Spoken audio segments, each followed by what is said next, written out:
Can you guys hear me okay?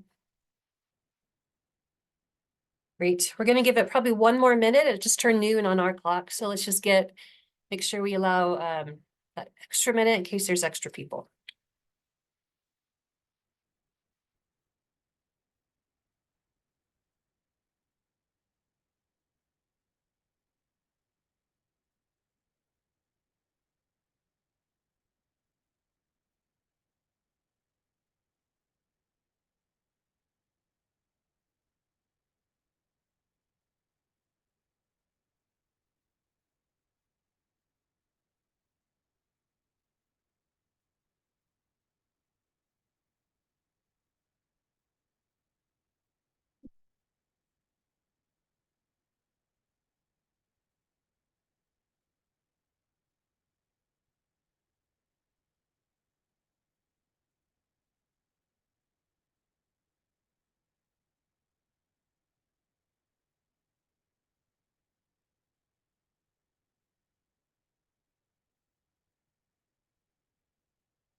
Okay. Well, if we are ready, I will go ahead and kick it off. Greetings, everyone. My name is Angela Foose. I'm the Assistant Director here at the City of Reno as part of our Development Services team. And we are super excited to have such a great turnout. We've been holding a number of different stakeholder meetings over the past couple of months on our zoning code and some changes we're making. And this is definitely one of the highest attended virtual meetings we've had. So that just shows, I think, how important this topic is to our community. So thank you all for taking the time to attend today. Let's go ahead and go to the next slide. All right, just in terms of introductions, again, I'm Angela Foose. I'm going to have Grace and Lauren introduce themselves real quick as well. Hi, everyone. I'm Grace McAdin, Senior Management Analyst with Development Services and Planning. And I'm Lauren Knox. I'm a Senior Planner with Development Services as well. Okay, so Grace and Lauren and I have been tasked with putting together some changes to our zoning code specifically related to housing. Now, while we have a number of other changes being made to our zoning code outside of these housing initiatives, today's meeting is focused just on housing. And we're looking at kind of two topics. One is both the affordable housing initiatives, and another is housing just in general. So we're trying to focus on some incentives we can provide to generate more of that infill housing, the housing that we want to see, where we have schools and we have roads and we have infrastructure already in place. So we have a slide here, or a presentation today. It should take us probably about 30 to 40 minutes to get through, and then we will definitely open it up for questions after that. And then, of course, if you have any follow-up questions for us, you can contact us. We can set up any kind of separate meetings if you want to kind of do a deep dive into anything that you didn't want to cover at the meeting today. All right, and then just for the group, because we are focusing solely on our zoning code, we wanted to let our attendees know that while the city of Reno has a number of different housing initiatives addressing affordable housing, whether it's some of our fee reduction programs or different programs we offer through our housing division, today's discussion is really focused on things that we can do strictly through our zoning code. So this is more of a technical discussion, again, specific to zoning. I just didn't want you to think that we were having a broader discussion on housing policy. Things that we're not talking about today would be any changes to rent control or eviction notices. I think that's been kind of a higher topic at the state legislative level, just so the group knows that that is not within the purview of what we're talking about today. We also are not going to be talking about some of the initiatives the city's looking at with accessory dwelling units. Those are the granny flats or in-law quarters, as we've often seen them. We are working on some changes, some initiatives on that topic, as well as short-term rentals, which would be the Airbnbs and the VRBOs. But that is not part of our zoning code discussion today. So that will be a separate discussion in the next couple of months. So just more for clarification for the group.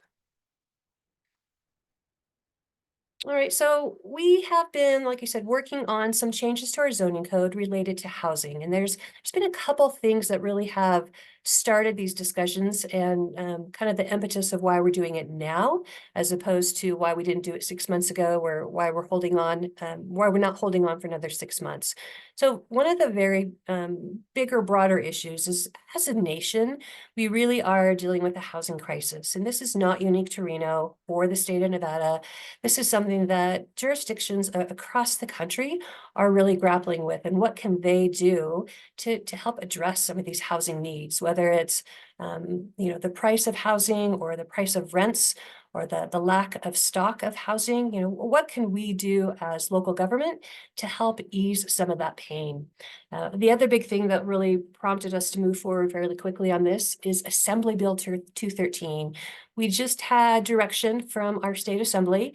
They passed a new bill that requires that all the local jurisdictions in Nevada create separate processes to help expedite affordable housing. So for the city of Reno, we are looking at that as more of that subsidized low-income affordable housing, and what can we do to help get that to market faster. And where we started with this is we started looking at what are other communities doing. And again, because we all know that across the country, this is a problem, we didn't want to start from scratch. We said, well, let's see if we can find what's working in other communities. Let's look at some best practices and really just some national trends on what seems to be working in other communities. And so that's kind of where we started this discussion. We also looked at our existing zoning code and we said, well, let's create some data. We already are doing some things in our zoning code that helps with affordability. But let's go back over the past 3 years and see if that's made a dent, or if we need to improve some of those regulations to make them more flexible than we currently have. So we're going to go through each of those kind of higher topics. We have about 4 big topics that we're proposing with the zoning code update. So we'll start with this first one. And this is specific to affordable housing. Again, not market rate housing, but subsidized affordable housing. So this would be your typical, what we think of as more of a low income housing project. So we currently in our zoning code have some rules that you could do certain things if you provide subsidized affordable housing. One of the things that we don't allow, though, is exemptions to get to a building permit faster. So for instance, if you have a housing project with 100 units, and let's say it's 100 affordable units, we don't have a way to get you to a building permit. In most cases, we require you first to go through some kind of a public hearing, and that adds additional time. Usually it's about a 3-month process to go through that. And it also adds cost to the development. So the developer, when they come in and they find a piece of property, they say, great, I'm going to build 100 units. So they bring in their architect and their engineers and they design it. And then they have to go through this long public review process. Once we get through that process, they then go to a building permit. So what we're saying is, let's see if we can kind of fast track them to get to a building permit faster. So what we're proposing is that if you have an affordable housing project and you would otherwise trigger that additional 3-month entitlement process, we're saying let's skip that 3-month entitlement process and let you then go straight to a building permit. Now, in terms of how many projects this would impact, I just wanted to give you just some data kind of to back this up. So for instance, over the last 3 years, if we looked at all the projects, affordable housing specifically, that came through, we generally get 2 to 3 affordable housing projects a year. So not a lot. Again, this is a pretty small sector of the development that we get here at the city of Reno. Of those 2 to 3 projects a year, we had about 4 of those that triggered some kind of entitlement. So in the last 3 years, if this regulation was in place now that exempted them from going through that public hearing process, there'd be about 4 projects that would have not had to go through that public hearing process and would have gone straight to a building permit. So not something that's going to make a huge impact, but we do feel that, in trying to address the legislative direction to expedite affordable housing projects, that's one thing we can do from a zoning code perspective to get them to housing faster. Second from that is once we get to a building permit, they still have to follow all the same rules. So we have building code requirements and zoning code requirements. So from that perspective, we can't deviate from any of those. But What we can do is help to expedite them through that building permit review process. That's just something that's a staff level review. Typically, most building permits for an affordable housing or just any kind of housing project would probably take about 3 to 4 months to get through. So what we're proposing is we would internally assign a staff liaison, so somebody on our staff that would help that developer walk through the building permit process. Our hope is that if we can kind of hold their hand, as soon as we get comments from our team, we would contact the developer right away and say, here's the things we need you to address, resubmit your building permit addressing these specific things. Again, the intent is to just help them expedite through that building permit process. They don't get to jump through any hoops. They still have to meet all the same code requirements, but by assigning a staff person to help them, the idea is that then they would be going through that process faster than if they didn't have kind of our personal liaison helping them. All right, then our next one is our density bonus. So as an example, we currently have some bonus requirements. Let's say you're allowed to build 10 units on your parcel, so 10 new units. And that's something that maybe your zoning limits how many houses or how many apartments you can build on that site. So with a density bonus, you're allowed to build additional units. We currently have density bonus within our zoning code for affordable housing units. And just as data background, in the last 3 years of all the affordable housing projects we've had one project that used our density bonus allowance. And that got them one additional apartment unit. So that tells me that the way that the code is written now is probably not helping the affordable housing community. Maybe we need to do more. So what we're proposing is instead of just saying projects that meet a 60% AMI level of subsidized housing, we're saying let's open it up to other levels of affordability. So our code currently limits you can only use this density bonus if you have that 60% AMI. So what we'd like to do is offer it to projects that are more workforce housing. So if you have an AMI of 60 to maybe 80%, we would allow you to have up to a 45% density bonus. So to go back to our example, if you are allowed to have 10 units in your apartment project, and these are workforce housing, so maybe they're at the 80% AMI subsidized housing, you can add that 45% density bonus. So that would get you another 4 units. So instead of 10 units, now you can build 14 units, small incremental changes. Again, another example then is if you're offering at the 120% AMI again, so you're subsidizing above market rate and providing that additional 120% AMI, then we would allow you to do a 35% density bonus. So if you could do 10 units and with that additional density bonus, now you can do an additional 3. So instead of 10 apartment units, now you could do 13. Not anticipated to have a huge impact, but hopefully more than we're providing now. Because again, we've only seen 1 unit come online in the last 3 years because of this affordable housing density bonus. All right, so that is specific to the changes we're proposing when it comes to affordable housing. We also want to look at just infill in general and things we can do on market rate housing. You know, our housing crisis is not specific to just affordable housing in terms of low income or subsidized housing. It's also just a housing crisis in general. So if you are making even, $70,000 a year and you can't afford a rent or you can't afford a mortgage, are there things that we can do to maybe help you have more options? And those options may be we're providing different housing products. Instead of just apartments and just single family, maybe we need to look at tools that we can allow for more townhomes or more duplexes and those types of things. What we have seen is in these smaller infill areas, infill meaning neighborhoods that are already existing. So Wells Avenue is probably a great example that we can all make an association with. It's an existing area where you have kind of these little pockets of gentrification, and it may be something where it's a vacant lot and somebody comes in and wants to build a smaller, maybe 4-unit apartment complex. What we've seen is that through the zoning, our zoning code limits the number of units that you can build. So if we provide density bonuses, even for market rate, so not just affordable housing projects, but for market rate, then maybe we can get 1 or 2 extra units on those sites that were otherwise maybe 4 units or capped at 4 units. So this is specific to the size of a unit, not to an affordability or what you're providing in terms of the cost or the rent of that unit.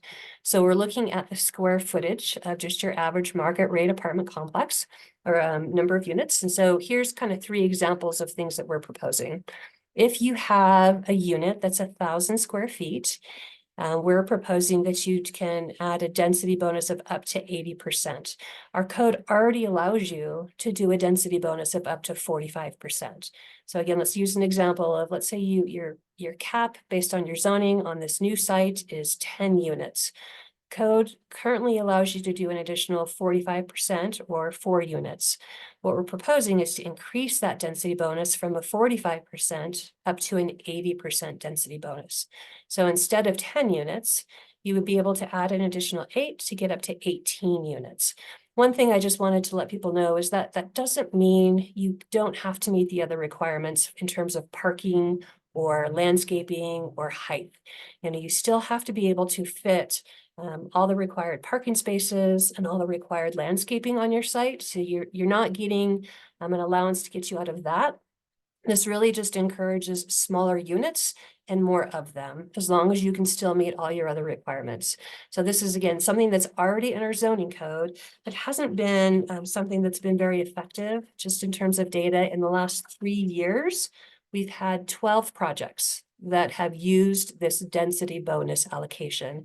And in 3 years, over those 12 projects, we've been able to get an additional 60 housing units. And these are all typically apartments or duplexes or fourplexes. So in 3 years, we've achieved 60 additional units, which is really not making much of an impact. So through what we're proposing here, we're looking at allowing for more density bonus.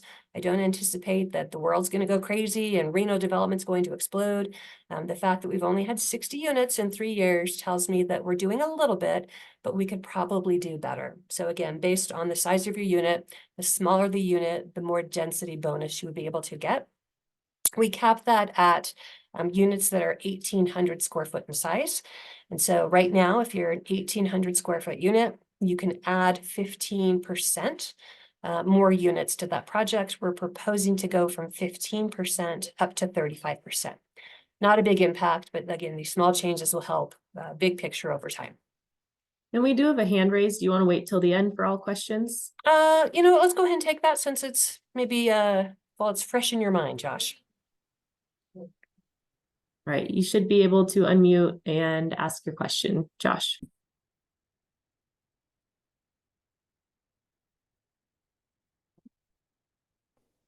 Oh, my apology. I was actually reading through the municipal code as we were going through this because we have a property in Reno right off of Robb Drive that we're looking at doing townhomes on. I guess what I wanted to ask on this is, can you help me understand why is there a less of a density bonus for greater square footage? Yeah, the intent with that density bonus is to encourage more of these infill smaller units. We didn't want it to be used to get more of these bigger luxury units. Okay. Our goal here is to kind of help that sector that maybe can't get into a house or can't afford rents. And so typically we see the smaller units are more, I would say, less expensive. Again, we didn't want to just provide grandiose benefit, more incentives for bigger, more luxurious units. This is intended for those smaller, less expensive units. Okay, makes perfect sense. And then just a question, if I ask another one, sorry. On the affordable side, so we have an operating foundation that we have established to build affordable housing. We're actually doing a project in Sparks right now, but because we are an operating nonprofit arm as well as a for-profit developer, we would underneath the IRS guidelines, we have to do 60% of the units or 40% of the units at 60% of AMI, 75% of the units at 80% AMI. and then we can do the remaining at market. But what we found is, at least in Washoe County, that the 80% of AMI really is market when it comes to the affordability breakdown. So is there any, obviously they'll be restricted to that 80% AMI, but if they're basically the 80% is a market rate, are you still subject to some of those incentives on the density that you had previously talked about? If you were just using the market rate density bonus, so it's based on the unit size, not based on what you charge for the unit, then there's no affordability requirement. That's strictly based on the size of the unit and has nothing to do with being tied to the rent. If we go back to the previous slide that talked about that affordable housing density bonus, when you use this density bonus, we also require that you deed restrict that property for 20 years. So for the next 20 years, you are required to meet an 80% AMI. So as Washoe County's AMI rate changes, and it changes, is it annually, they come out with a new rate, you will be locked in for 20 years to meeting that 80% AMI. Okay. Nope, no problem. Thank you. Mhm. All right, 2 more hands up. I'll move Ron over first. And Ron, you should be able to unmute. Yes. Hello, and thank you for putting on this webinar. Can you use the zoning to do the same thing to encourage retail and housing to work together? For example, if somebody wants to put up, let's say somebody wants to put up a supermarket, and so what you would do then is you would incentivize a housing developer to work with the architects of the supermarket so that you'd build the supermarket, and then on top of the supermarket, you'd have several floors of housing. So you take advantage of the space. So rather than just have one low-rise building containing a supermarket, you'd have a bunch of housing on top of that. And coincidentally, of course, the supermarket would get some very nice customers from that. I don't know if current zoning will support that, but and perhaps you could use some of these incentives to do that as well. I think that would make a pretty big impact here in Reno. Absolutely. I think that's a great comment. Let's just call that mixed use, right? Where you have a mix of maybe commercial, retail, and residential. I will say here in this, I would say even Northern Nevada region, we struggle with getting anyone to do mixed use. Our zoning currently in, I would say probably half of our city allows for mixed use today by right. You could do it today if you wanted to. We struggle with getting anyone to do it. We even have some zoning districts where if you don't do mixed use, we make you go through an additional review process. Thinking more of, how do we incentivize people to do it? But we can't get anyone to do it. And I think one of the challenges that we're hearing from the development community is that it's expensive, to build something like that, but to get a lender to give them money to build something that's both commercial and residential, they struggle with. So I think from that perspective, it's more of a finance issue is what we're hearing. But from a zoning perspective, we 100% encourage that. We have zoning districts that This is very, very common on the East Coast. It's very common in the Midwest. There are whole neighborhoods that look like that. Absolutely. And yeah, 100%. We would love it. If you have a developer, bring them to us. We can't get developers in Northern Nevada to do it. And it's allowed by right. Okay. You can go straight to a building permit in many of our zoning districts. Not all of them, but in most of our, definitely near your major streets, your Virginia Street, most of those areas where it's really more of a high density area, we encourage that, and our zoning encourages it as well. Thank you.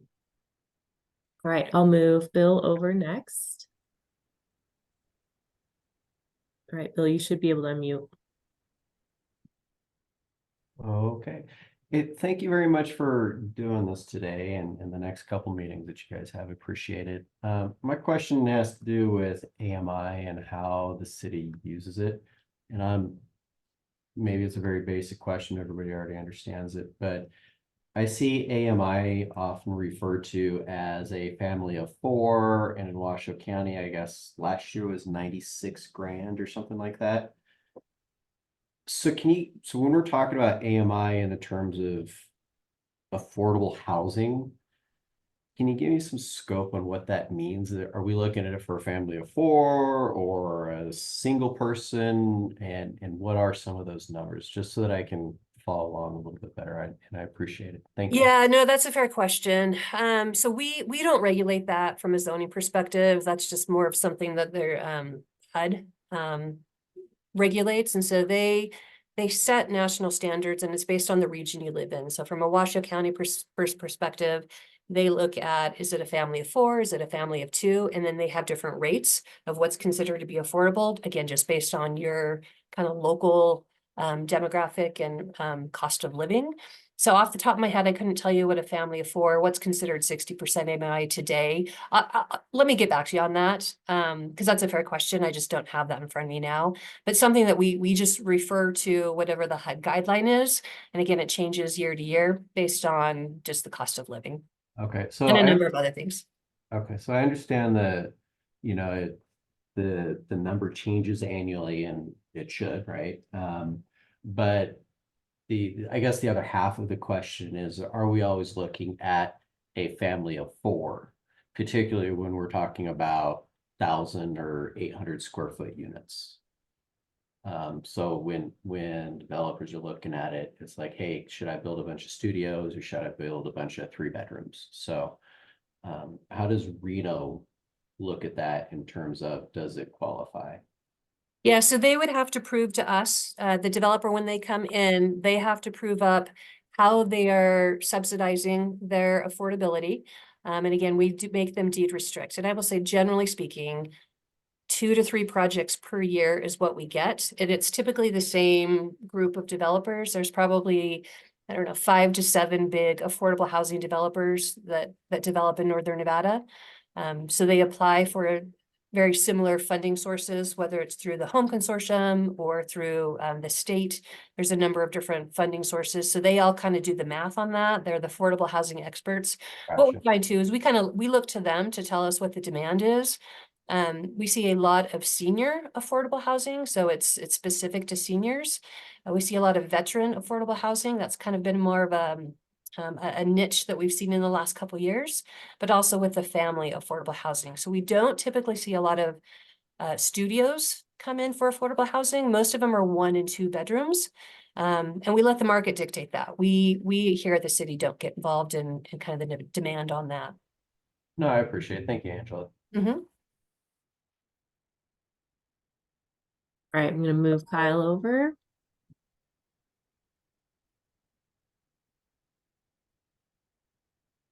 Hey, Angela. Hey. Hi. I have a question about that first slide on the exemption. So as I'm understanding that, obviously anything under 60% is exempt from both entitlement and density.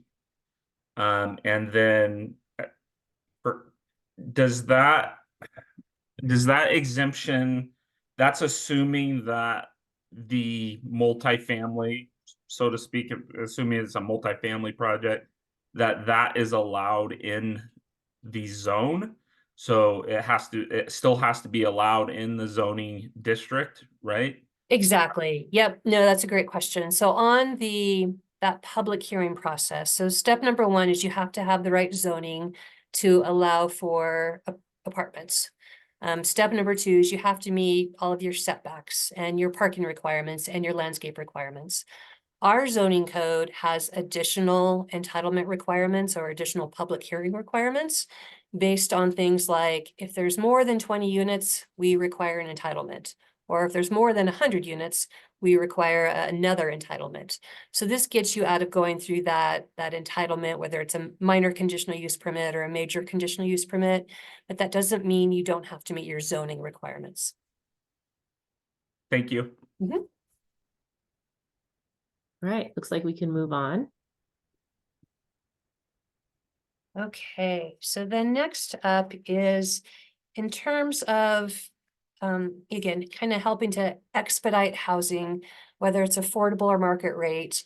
One of the things that's unique to our City of Reno zoning code is that when you have any kind of zoning, whether it's a multifamily zoning district or maybe a residential zoning district that's not multifamily, our zoning code also requires that you go through a public hearing process just based on how many units you have. And I would say that that's kind of unique to Reno's code. In most other jurisdictions, if you're in a multifamily zoning district and you're allowed to have certain density, you can go straight to a building permit as long as you meet that density. So let's say you had a 1 acre site and you're in an MF30 or multi-30 zoning district. So that means that you can do 30 units per acre. So if you have a 1 acre site, you could do 30 units. Our zoning code has limitations that if you're over 20 units, we require that you go through what we call a minor conditional use permit. So it's an additional process before you submit for a building permit. And so that, like I said, that's unique to our zoning code. And we said, well, what are some best practices? And maybe we are kind of causing some burdens and slowing down housing because we have these additional requirements that are not typical for other zoning codes or other jurisdictions. So generally speaking, most jurisdictions have a threshold or a trigger of about 100 units when they require an additional public hearing process. And a lot of times it's based on how much traffic you generally get. If you have less than 100 units, again, on one site, the traffic generally doesn't trigger a traffic study. Of course, you have to provide all your parking spaces and all those things. But typically speaking, if it's more than 100 apartment units on one site, it requires a lot more in-depth look at things like traffic and parking. So what we're proposing is to change our code. So if you have less than 100 units, you go straight to a building permit. You still have to meet all your zoning requirements, but you don't have to go through an additional public review process. So that potentially could save you 3 months and thousands of dollars worth of just applications and fees and whatnot. So this would help to get those projects to a building permit process faster. Just in terms of, some of the other cities that we looked at, just for you guys, your reference, City of Sparks, their threshold for what triggers that additional public hearing process is 110 units. So if it's less than 110, you can go straight to a building permit. City of Henderson, they don't require any entitlements if you're in a multifamily zoning district, where again, we require those additional public hearing processes, even in a multifamily zoning district where you're doing multifamily.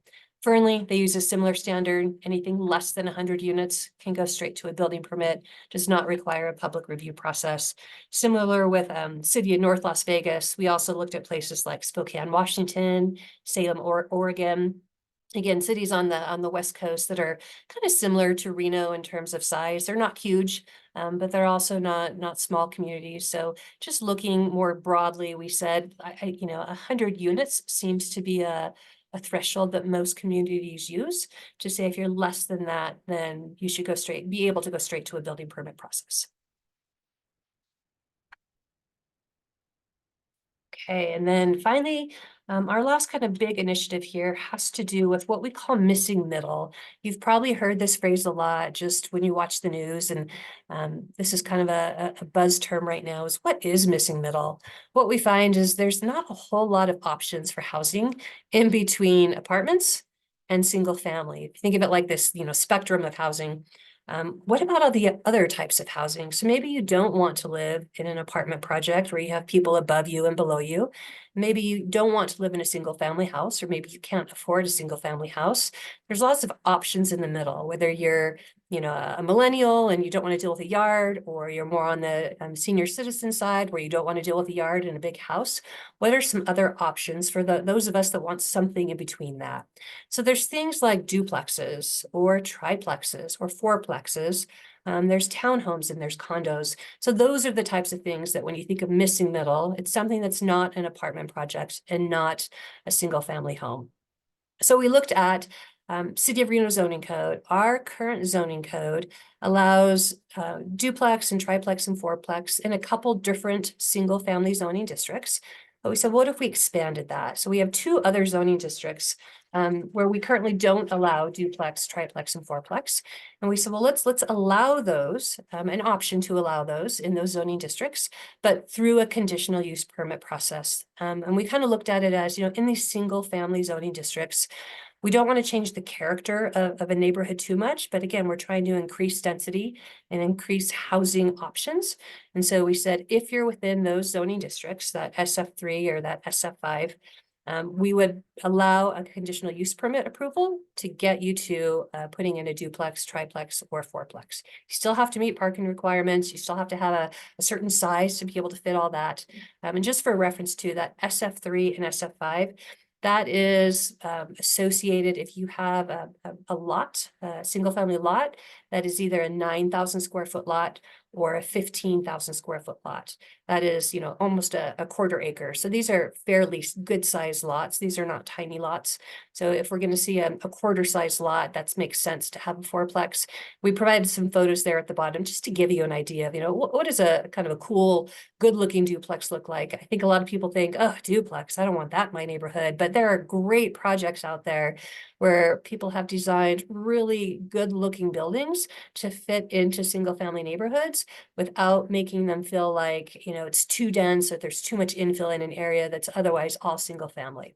So again, I don't anticipate we're going to get a huge influx of duplex or triplex or fourplex units, but something that slowly might help.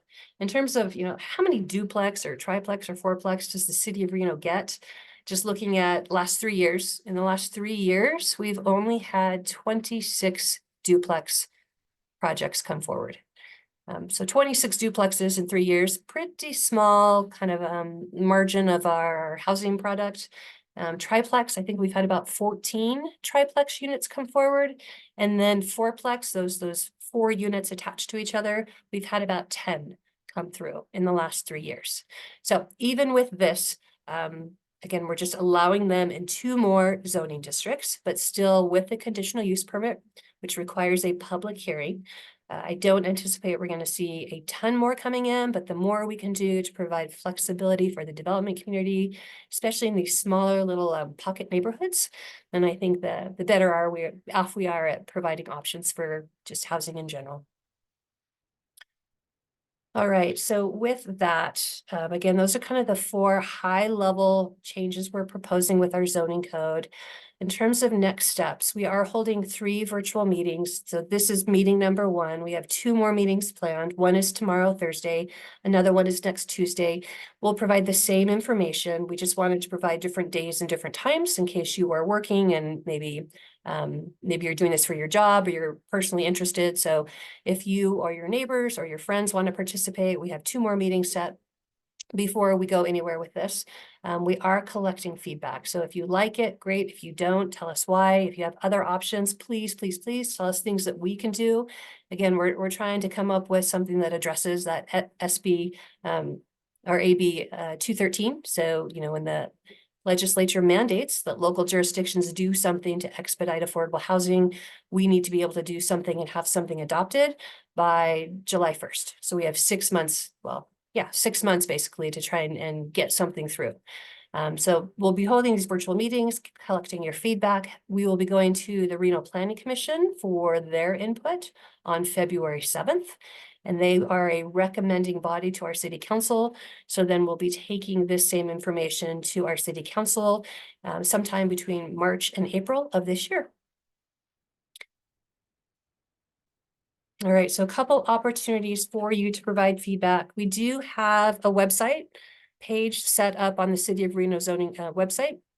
You can just Google City of Reno zoning code cleanup, and we have a link if you want to download the red line document to see specifically what those changes look like. Again, it's a pretty technical document, so I didn't want to bore you with too much technical jargon, but hopefully this gives you a broader understanding of what we did and why we're proposing these changes. And then we do have a link where you can provide public comment. So this is a great chance if you just want to provide some written comment. You can also send us an email with your feedback. And then again, if you have specific questions and want some one-on-one time with us, we're happy to set that up with you as well. Separate from what we talked about today, we also wanted to kind of plug our survey related to accessory dwelling units and short-term rentals. At this point, we don't have anything proposed. We are just right now trying to get feedback from the community. Do Reno residents even want us to regulate short-term rentals? Right now, we do not regulate short-term rentals. That's the Airbnbs and the VRBO. So we have zero authority as a city over short-term rentals, and we currently do not allow accessory dwelling units. So if you wanted to put an additional mother-in-law quarters in your backyard, today you cannot. But our council has asked us to get feedback to see if that's something that Reno residents want. And then if it is, we'll go back to council and share that information and then come back out to the public with some proposed changes or proposed ordinance language so you can see what's being proposed. But for now, take this survey and let us know what you think, and then we can move this forward to the next step. And again, we'll be holding more virtual meetings in the coming months on the topic of accessory dwelling units and short-term rentals. Okay, I see we do have a couple questions from the audience. So Grace is gonna start letting people in. Yep, I just moved Ron over, so you should be able to unmute. Hi, first of all, very, very nice presentation. Thank you, Angela, and thank you, Grace. I do have one additional comment. I think we need to move away from this kind of closed-minded thinking that when you add higher density housing to a neighborhood, you're changing its character. I would challenge that. No, you're not actually changing its character. You may be changing its architecture, you may be changing its density to some degree, but you're not changing its character and you're not going to hurt anybody. There will be people living in the neighborhood who are not adaptable, shall we say, who don't get along very well with other people, or other people, quote, living too close to them. And I think we need to start recognizing that it's their responsibility to adapt to circumstances and not their absolute right to veto additional housing in their neighborhood because of, quote, loss of character, unquote. So we need to get away from that kind of thinking. Everyone should participate in housing discussions. Everyone should have a vote. But if you live in a neighborhood, I think it's time to understand that you don't have the absolute right to veto something that you personally aren't comfortable with. It's your responsibility to adapt to it instead, and you can be outvoted. I think we need to start thinking have a little more open-minded thinking about that. No, that's very good feedback, and we appreciate that. That's something I think not everyone feels the same way about, but I appreciate hearing that perspective. I hope we can hear more of that. I live on Livermore Drive. It's a pretty high rent district, shall we say. Mayberry is behind me, and I personally would not object to higher density housing along Mayberry Drive, which is 2 blocks away from me. Because it's the right thing to do. I want people to have housing, and it's not going to hurt me one bit. Wonderful. Thanks, Ron. All right, thank you. All right, moving over, Jeremy.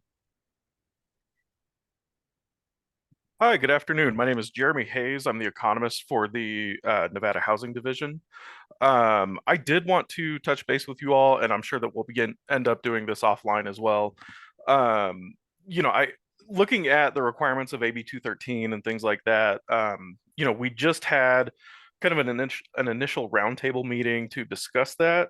It sounds like Team RPA is kind of spearheading the efforts on that.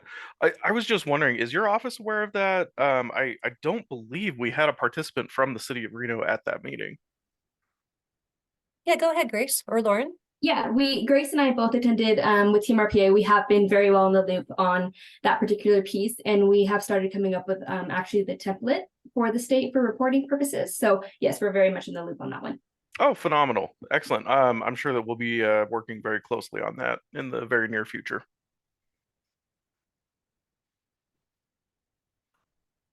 Great. That's all I had. Thank you so much. Thanks, Jeremy. JD looks like he's next. Hey there, this is JD Klippenstein, the Director of Development for the Reno Housing Authority. Angela, Grace, thank you for the presentation. I think it's the feedback would be really encouraged. It's definitely a step in the right direction. I had a question around zoning. So I see that there isn't necessarily a suggestion to increase, to kind of naturally upzone some areas to allow for higher density multifamily. And I was just wondering, like, let's say MF30 to MF45 or something like that. I was wondering if that is part of the conversation as well, or if that's more of a long-term conversation. That's a great question. At this point, it's not part of the discussion. I think more longer term, that's something our council wants us to bring back to them to come up with some options. It's interesting too, while we do cap our multifamily zoning districts, we cap the density. The most you could do is 30 units per acre. We have a lot of zoning districts that have unlimited density. All of our mixed use zoning is unlimited density. And we've had, unlimited density for decades and people still don't do it. I think, again, the challenge is the cost. And so finding, affordable property that people can actually buy and build these high density or even, 4 or 5 stories has continued to be a challenge from the development community's perspective. But we will probably be going back with a handful of options to council, not with this housing initiative, but future in the next year or so with some bigger, broader kind of city policy discussions like you're talking about. Thanks, Angela. I figured it was a bigger conversation. I think this is a really good first step. And I really appreciate the move to allow affordable house, like to get the entitlement process and getting the building permit faster and kind of, I think, right sizing the public process particularly for affordable housing, I think is a move in the right direction, because it does add soft cost, time, and stuff to projects that are really desperately needed. And I think it will be something that's really helpful and welcomed by affordable housing developers. Great. Thanks, JD. All right. I'm gonna move Kyle over. Hi again, Kyle Chisholm, Washington County School District. I just wanted to say, kind of back to my original question about the exemptions. This kind of falls in line with that, but there was a slide that stated all multifamily units, 100 units or less, will be allowed by right. And I just wanted to make the comment that you might want to caption on there that that's only true if that use or multifamily use is allowed in the zone. So just that comment, and it kind of leads me into the next comment, which is, as you know, many of our school properties are zoned PF. And so with our recent facilities modernization plan, many schools are going to be re-envisioned or possibly reutilized within the region. And so I just want to make the comment that, it would be helpful for the school district to have a potential to allow for affordable housing, or even if you wanted to call it public housing in PF. So just a comment along those lines, that although this helps, with potentially allowing more affordable housing in zones that already allow it, it doesn't help with zones that don't. And we would have to go through, for example, extensive master plan and zoning change process to allow for something like that if we were to partner with an affordable housing developer or develop teacher housing ourselves, so on and so forth. So thank you. Great presentation. Thanks, Kyle. Great. David, should be able to unmute. All right. Okay. All this is great. I see that you've gone through the local strategies for improving housing affordability study that was done by the consultant about changing zoning laws and plans, and also about streamlining the permit process. But what about the other recommendations in the document, such as existing housing, vacancies, to make housing more affordable for those who are already here? So maybe give me an example of what document you're looking at or what. Yes, it's called Local Strategies for Improving Housing Affordability, produced by Shane Phillips for the city of Reno, October the 2nd, 2023. Yeah, so for those of you maybe who have not heard, the city hired Shane Phillips. He is an author who has written about affordability and studies affordability and housing issues. And so we hired him to do an analysis just of our regulations and our policies to see if he can come up with some recommendations of things that the city of Reno could do. So he provided a long list of things that we may want to consider. And it was everything from, more communication relationships with some of the partnering agencies. So for instance, he found that a lot of developers have kind of roadblocks when they're bringing housing forward, and they find that they get stuck in a review process with one of the utility companies. So maybe it takes, Reno 3 months to review a building permit, and it takes NV Energy 6 months to review what they need to review. So just as an example, he recommended that we as staff try and have more communication with these partnering agencies to see if there's things that we can all do together to move that review kind of through the permit process faster, as an example. He also proposed that we look at our existing zoning codes or zoning designations. And so one of the previous commenters was, our multifamily zoning district limits density to 30 units per acre. Shane Phillips was proposing that we look at maybe doubling that. Instead of limiting density to 30 units per acre, why don't we look at 60 units per acre or 45 units per acre? So those were some of the bigger policy discussions that Shane recommended. Specific to just what we're talking about today, we're trying to keep it limited to things we could do fairly quickly just to meet that deadline of AB 213. We have to have something adopted by July 1st. And so these are, I would say, quick, easy fixes that we could do today as part of our zoning code. We're having much bigger, broader housing policy discussions with our council to see how we want to make some of those changes. And those are big. I mean, if you're going to double the density across the city, that will have some big impacts on things like traffic and schools. So we want to make sure that we are thoughtful in that process, and that we don't do too much too fast and have unintended consequences.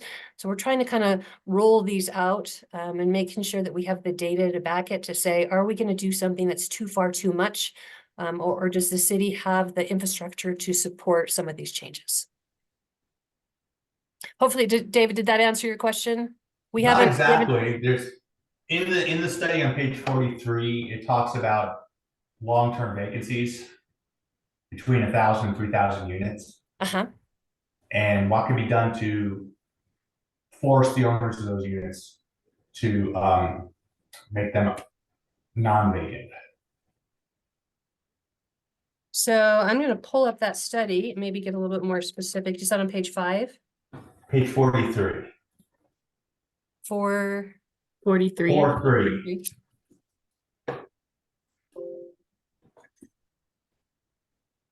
Fourth. I'm still not seeing it. I apologize. 4.3. It starts with long-term vacancies represent only a sliver of the overall housing stock. Yeah, maybe we could set up a separate meeting and go over some of those things. Just Okay. I apologize. I'm not seeing it jump out at me. We're dealing with vacancy rates? Yes, with vacancy the city. rates. Yeah, I know he did make some recommendations of things that we at the local jurisdiction can't necessarily do without the state being involved.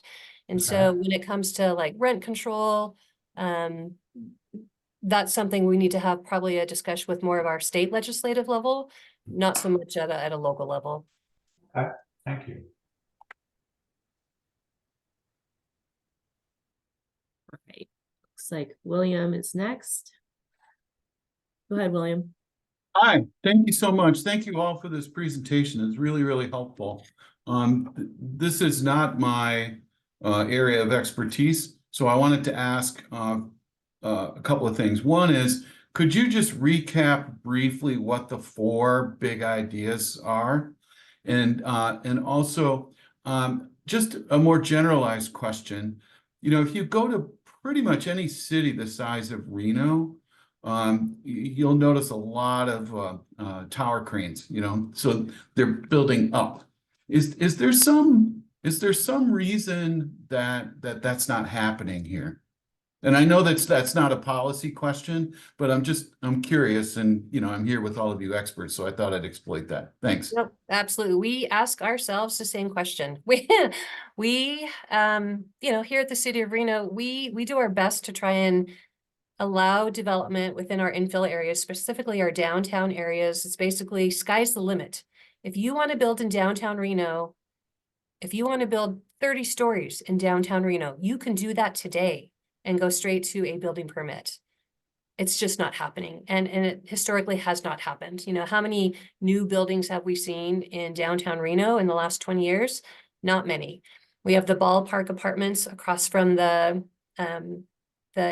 I call it Aces Stadium, Greater Nevada Field Stadium, the one that caught on fire recently. I think that is 5 stories. So it's not even that it's that high in terms of, you know, density or number of units.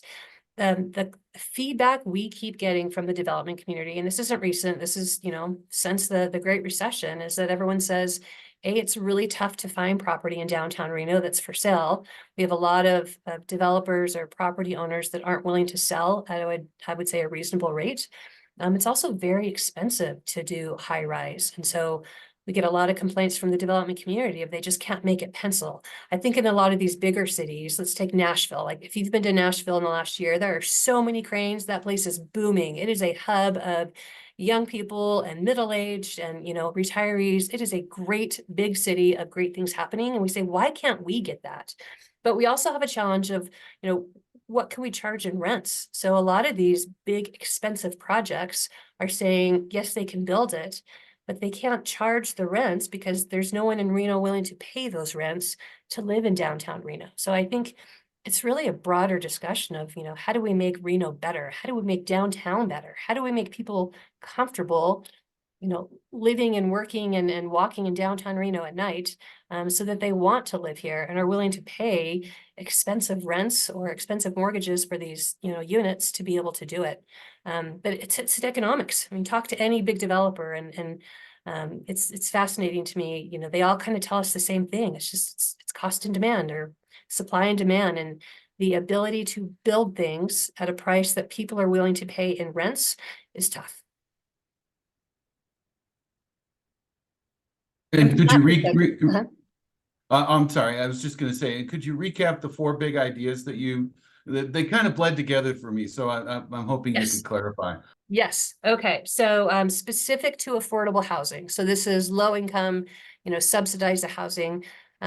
Number 1, we're proposing to exempt projects from additional entitlement review and allow them to go straight to a building permit. So if you have a subsidized or low income housing project that you want to bring to the market, we're proposing to help you get to building permit process faster by exempting you from having to go through a building or the entitlement or like a conditional use permit or public hearing process. Second to that is we're also providing a staff liaison once you get to a building permit process stage, where our staff liaison, our city person, will basically hold your hand, walk your development through to make sure that you can quickly get through that process, and then you're not being held up in rounds and rounds of revisions because you didn't understand something or something was being delayed. Second from that then, density bonus. So specific to these subsidized affordable housing projects, we're allowing additional units above and beyond what your zoning district would otherwise allow. So you can get more units, the more affordable your housing project is. And then when it comes to just market rate, so not related to the cost of the unit, but related to just the size of the unit. The smaller the unit, the more incentive we have to get additional units. So we have that density bonus for market rate units. Again, if you have a unit that's 1,000 square foot in size, and let's say you have 10 of them, because your zoning only allows you to have 10, We're proposing to go from what we currently allow of a 45% density bonus, because that's been in code for 3 years, and we're proposing to up that to an 80% density bonus. So instead of allowing 10 units with that proposed density bonus, you would now have 18 units. And then finally, I guess 2 more.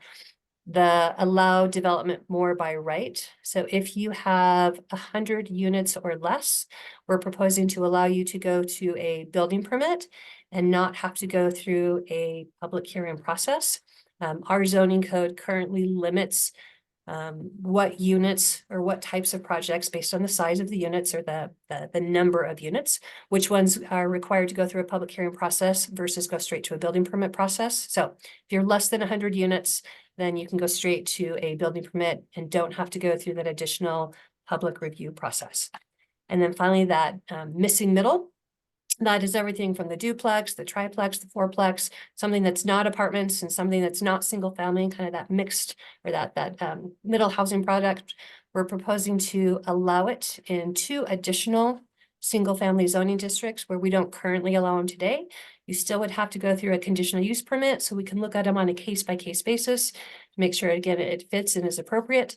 But we're proposing to help with that missing middle, additional types of housing products in more of our single family zoning districts. Make this all so accessible, Angela. I'm really grateful to you. Thank you. Great, thanks so much. All right, looks like next is Gary.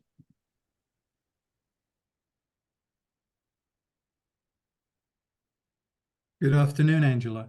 Hi. Hi. I had just to start with a general comment and then just a couple of specific questions. First of all, I know some people in what is called affordable rental housing here downtown, and I'm a downtown resident, and I'm shocked at some of the rents that are charged for what's supposed to be affordable. So I'm very excited to see, and I applaud the city and you and your staff for looking into this and taking it seriously. I'm looking right now out of my window at what I think is going to be senior affordable housing at Washington and 3rd. Mhm. And I will tell you that I've spoken to a number of people downtown who are very excited to see more people coming here. We want more residents.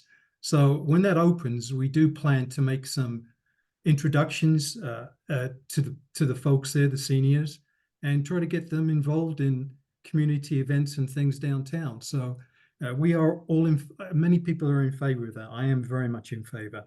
But I can also see the Neon Line district, and I see the empty spaces and buildings that were demolished a while ago, and yet we still don't have a master plan for what's planned for those. So I don't know how any developer can know where is there going to be open land here and what can be done with it. So I would encourage you to try to get Mr. Jacobs to get his master plan out there somehow. Otherwise, there may be some opportunities for some developers there to work with him. My questions are, and this relates to a comment made by Ron, and Ron, I agree with you that we need to get out of the mold of saying it's going to affect a neighborhood.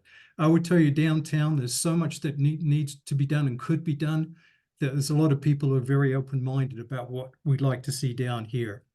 So I understand, Angela, the jump to exempt entitlement review and all the pieces of that, like a minor permit, conditional use permit, site plan review, major site plan review. But 2 questions about that. One, did you consider any interim? That is not to throw the baby out with the bathwater in terms of having opportunity for public input, but maybe getting rid of some things, but keeping others that would still significantly reduce the cycle time. And secondly, just about Ron's point too, I do agree that there needs to be agreement, and sometimes people locally, and I'm not just talking about downtown, but they need to be more flexible or understanding and accept if a decision is made a way they don't like. But what I do think is important is to ensure that they know what's going to happen and when it's going to happen. So my question is, does this change anything with the public noticing process so that people in a neighborhood at least know that something's being considered so that they could get involved even if there's not a formal entitlement review process? And thank you again for all the work you guys are doing. I appreciate it. Yeah, thanks. And I don't know that everyone, maybe in the audience understands too, just what he's talking about from a public review process. So if you are a project, a new development that goes straight to a building permit, there are no requirements for public notice or public review. So just generally speaking, I think the city gets about 10,000 building permits a year. Those building permits do not require any public review. Separate from that, if it's a project that has to go through an entitlement, a public hearing process, we are then required to notice the neighbors. There's some rules about who's noticed or how far out boundary wise those properties get noticed, but we send them a postcard.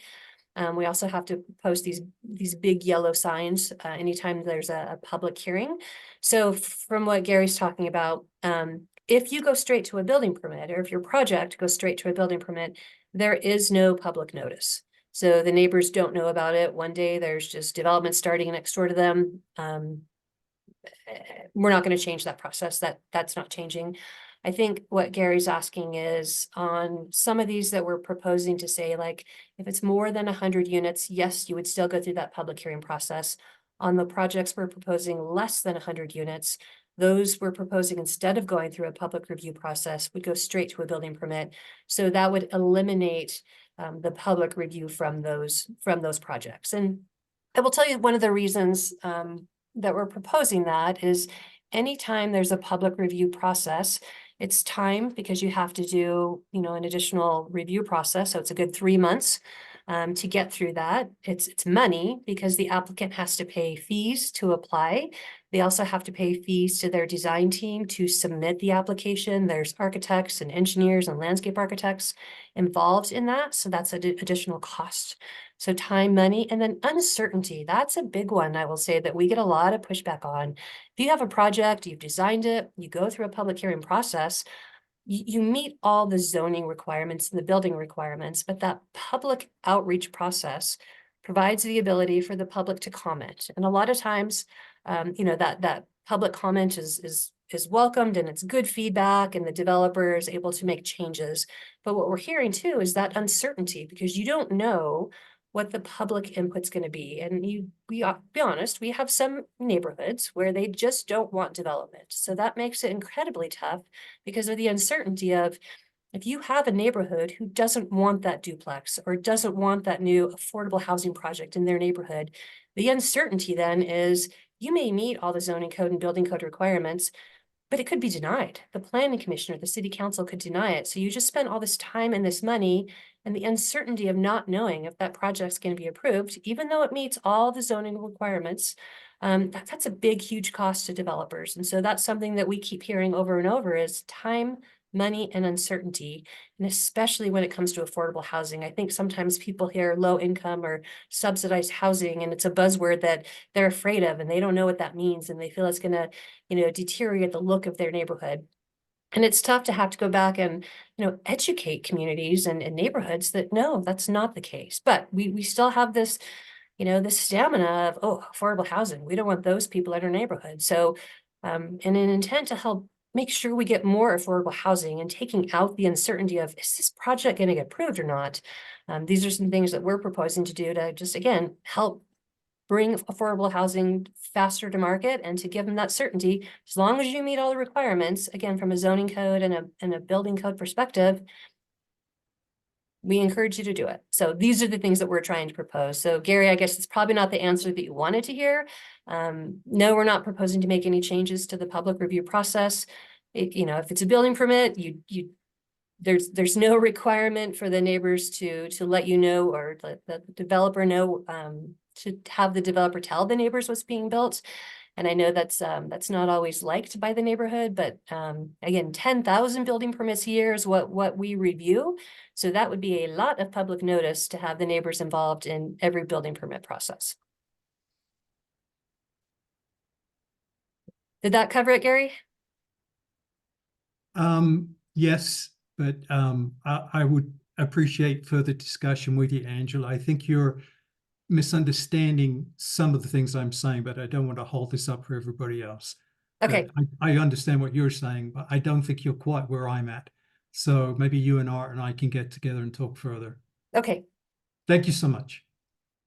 All right, next is Christy. All right, Christy should be able to unmute. Hi there, this is Christy Twyford. I'm a local apartment dweller here in Reno, and I wanted to riff off of what was said by Gary. I understand that expediting the review process for affordable housing is crucial. I work in project management, so I understand that sometimes you just have to get things done in order for the greater good. I am hesitant to take an opportunity away from the public to be able to put in input on what changes are taking place in their community. Could you illuminate why the entitlement review process was put in place originally, like what the intended purpose was? The intended purpose? Well, I guess it, it depends on what the trigger was. So we have a number of different things that would require a project to have to go through a public review process. So from a commercial perspective, for instance, we have a lot of uses, commercial uses that either are, maybe they're loud, or it's a 24-hour use, or it requires a lot of traffic. So we want to look at each one on a case-by-case basis to make sure it's been designed to fit in with the neighborhood or fit in with that parcel. What we find too is that, some jurisdictions have very limited requirements for entitlements, and other jurisdictions have a lot of requirements for entitlements. I would say City of Reno is probably on the boundary of having more requirements for entitlements than a lot of the other jurisdictions. And just over the years, our zoning code has been amended and adopted, and where we live today is what we're, what we deal with. But what we're finding is that a lot of these triggers for an entitlement, they aren't necessarily needed. So if every time we get an entitlement and we come up with the same, we call them conditions of approval. So staff reviews it, goes to a public hearing, we attach some additional requirements. If the same projects are getting the exact same requirements, it doesn't feel like it's really being a good use of resources or time or money from the developer's perspective.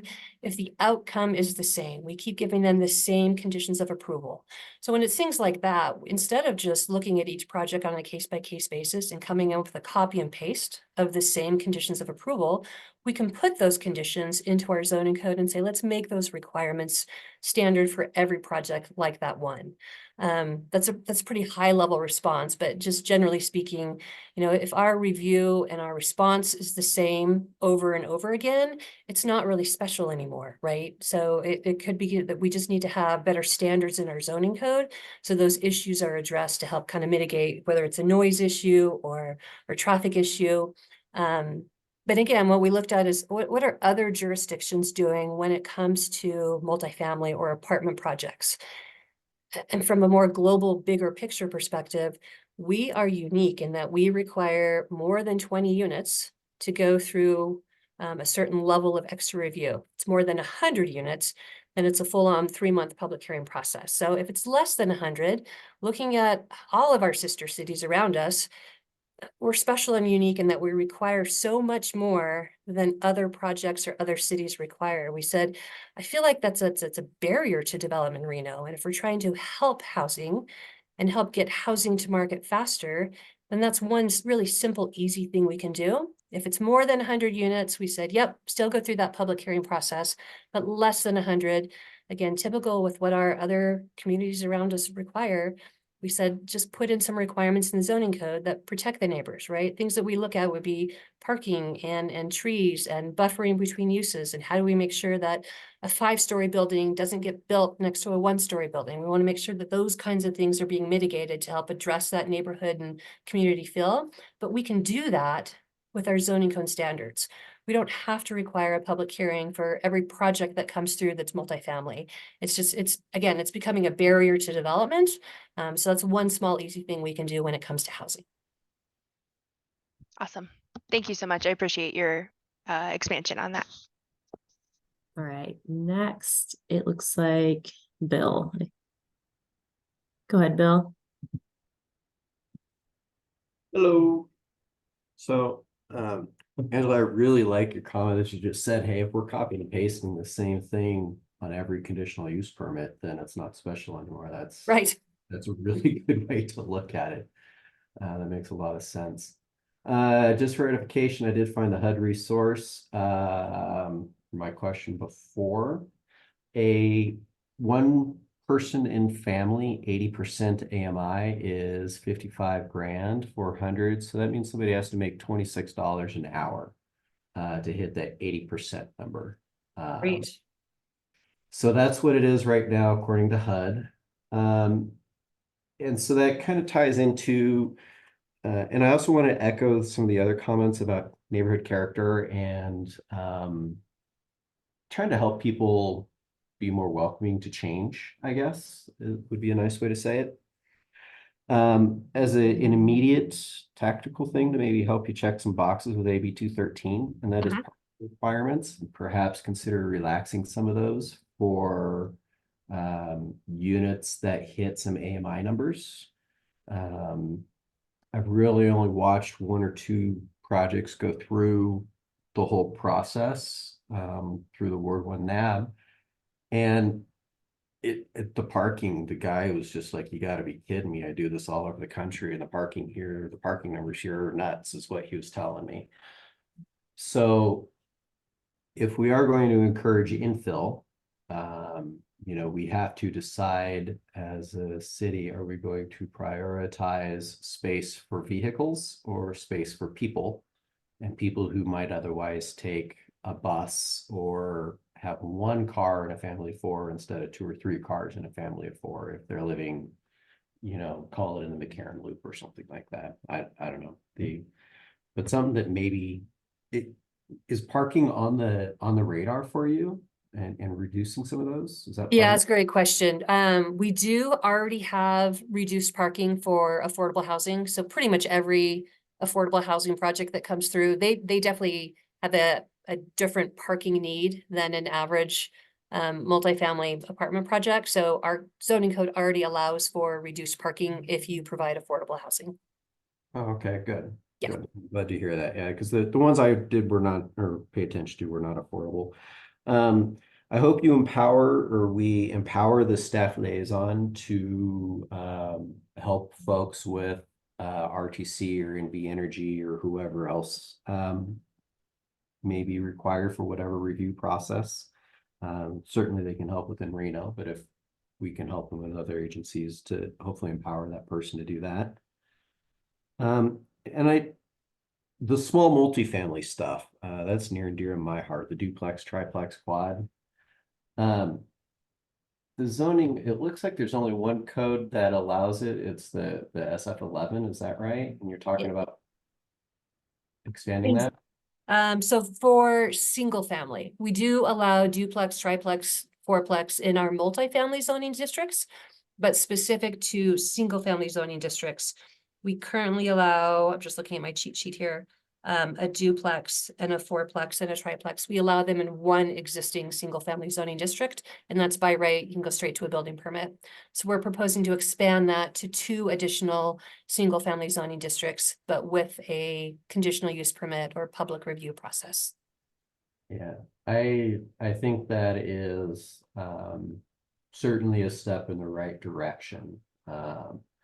I think that is a very, if you're talking about how do you bridge this gap with people who don't want to change the character of a neighborhood, it's a lot easier to say, hey, a duplex is going to have a more of a residential single, you know, feel than, you know, an 8-plex or, you know, something like that. Right. So I think it helps build that middle area, I suppose. And more of a strategic type of thing. And I know that you said this at the beginning, but Reno, and I know this is a focus conversation as it relates to development and building, but all these unit numbers that we're talking about in terms of building and things like that, they're not very big numbers. Nope. You know, they're not big numbers. And you look at short-term rentals, it is absolute, it's a different thing. We don't have the teeth to do that, to anything with it right now. But you go on Airbnb right now, there's 550 units I can rent this weekend that are the entire unit. That's 550 units that don't have to be built, that somebody who makes 50, 60 grand a year could go live in. So just as we're talking higher level policy stuff. So again, thank you for the time and putting this together, and again, for Grace coming to the NABs, really appreciate that. Thank you. Great. And don't forget, everyone, take that survey on ADUs and short-term rentals. Yes. All right. Next is Chip. Go ahead, Chip. Thank you.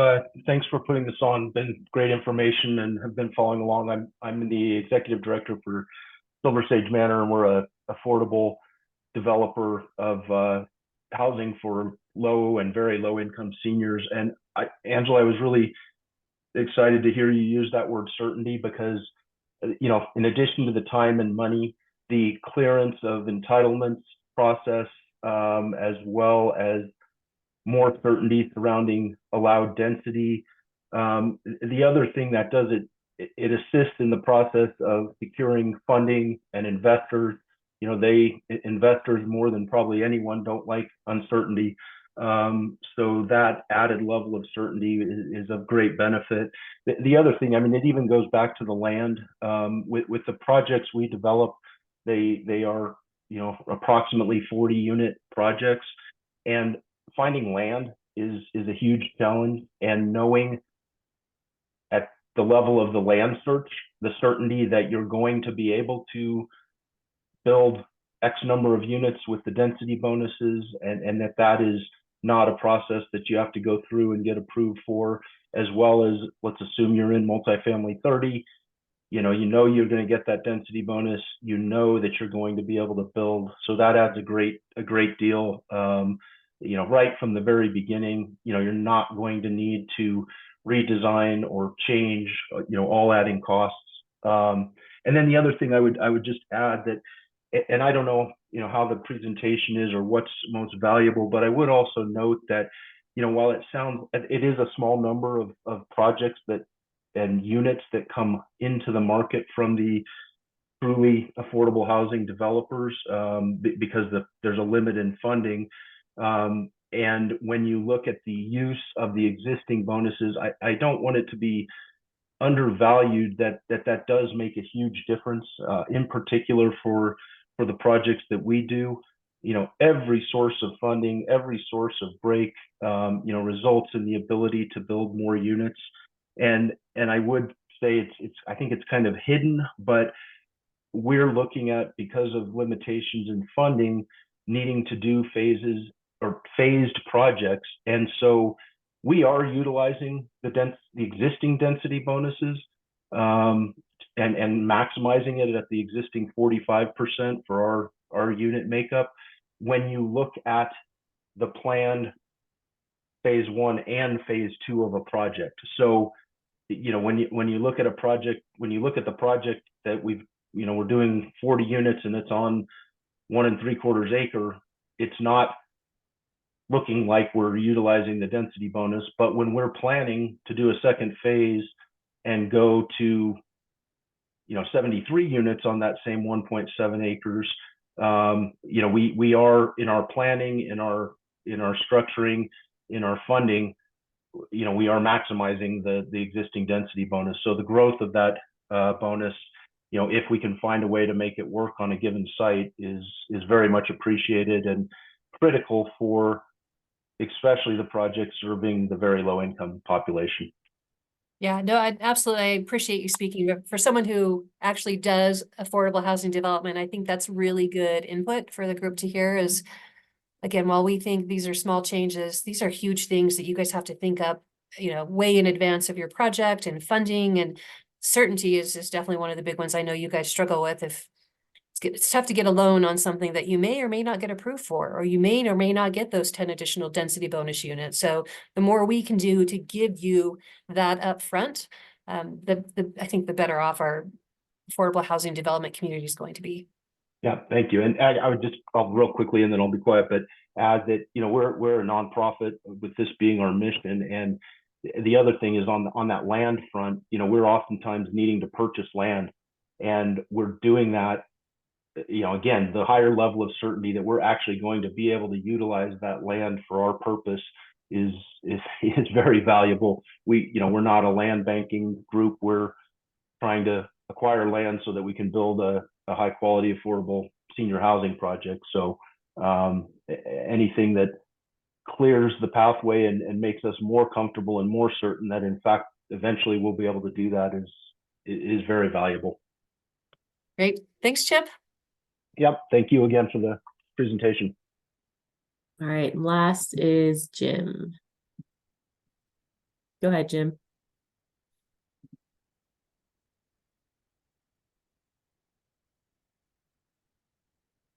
Jim, it looks like you're still muted.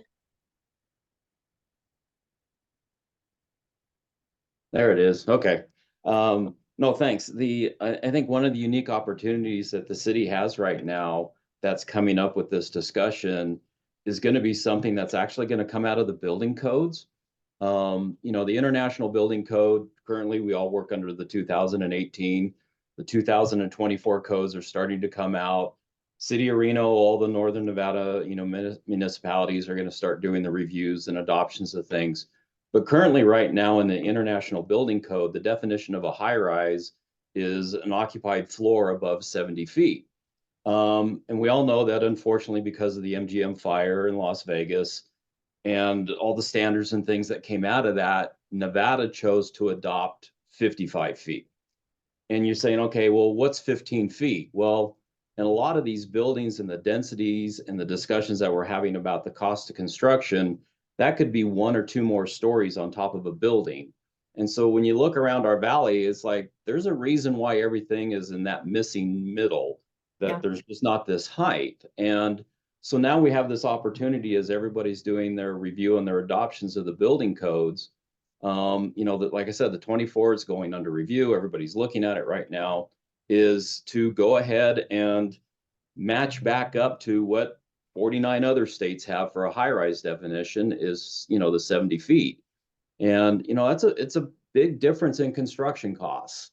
And I think that when we talk about, you know, the bottom dollar that's in a developer's pocket and ROI, that's probably a huge gap that's missing that can allow a lot more density to happen.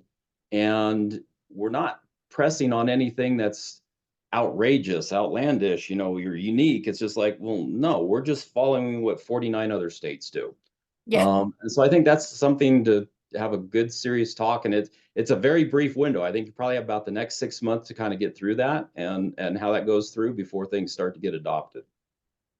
Okay, no, that's good. I think that's something I don't know that a lot of local people know, is that we have different building requirements, building code requirements.